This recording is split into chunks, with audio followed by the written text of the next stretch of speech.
There's a statement I often encounter which runs along the lines of this: a belief in science requires the same amount of faith as a belief in God. This statement is incorrect. While faith is certainly required to believe in God, science is geared towards removing reliance on faith.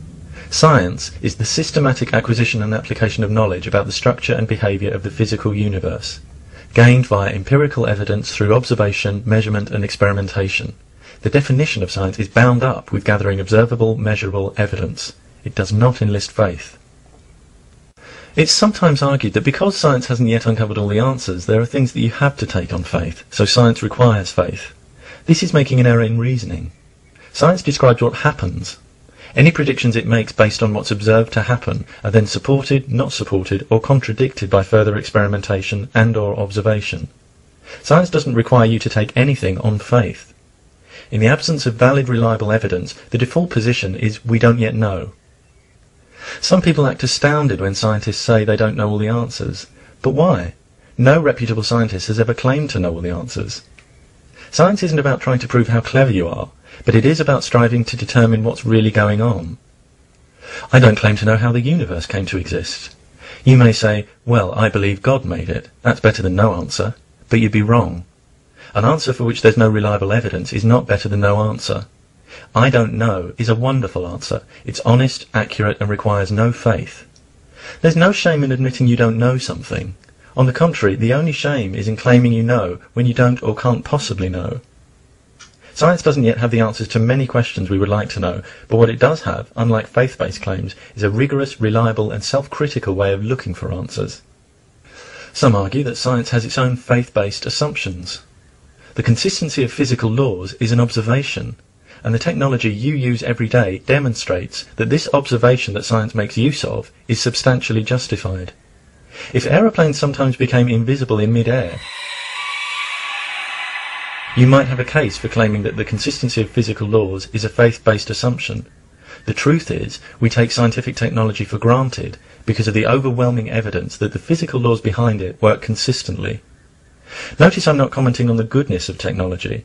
The morality of nuclear bombs, or for that matter mobile phones that play the Redneck's Cotton Eye Joe, is a different discussion.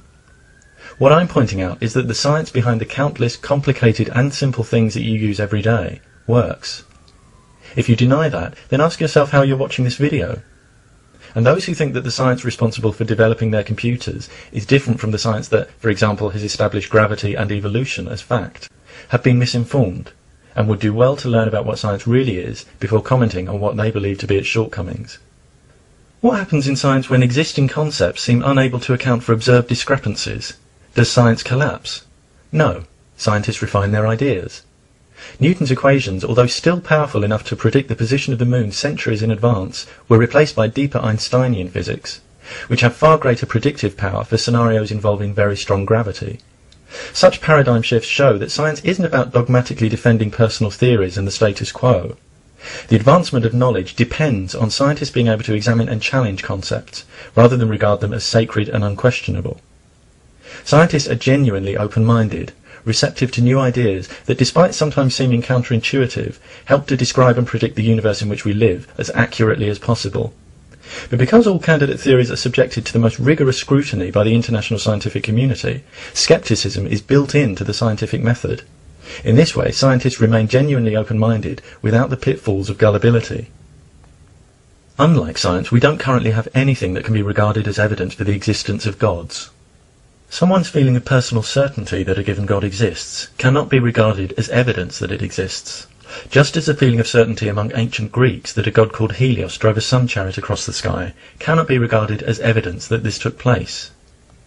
Books such as the Bible cannot be regarded as presenting evidence of prophecies, miracles, or being the Word of God, because none of these claims can be validated by independent scientific investigation. By contrast, claims made in books on biology, astronomy, physics and evolution can be and have been examined and validated scientifically.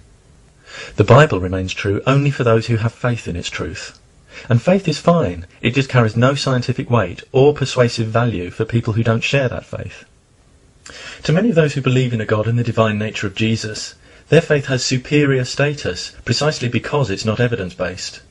I would argue that there's nothing intrinsically commendable in believing without evidence, since it leaves you much more open to accepting false claims. If, for example, the Guinness Book of Records accepted every claim submitted without requiring independently verifiable evidence, the book's credibility would plummet. However, I do appreciate the intellectual honesty of theists who acknowledge that it's faith, not evidence, on which they base their belief in a God.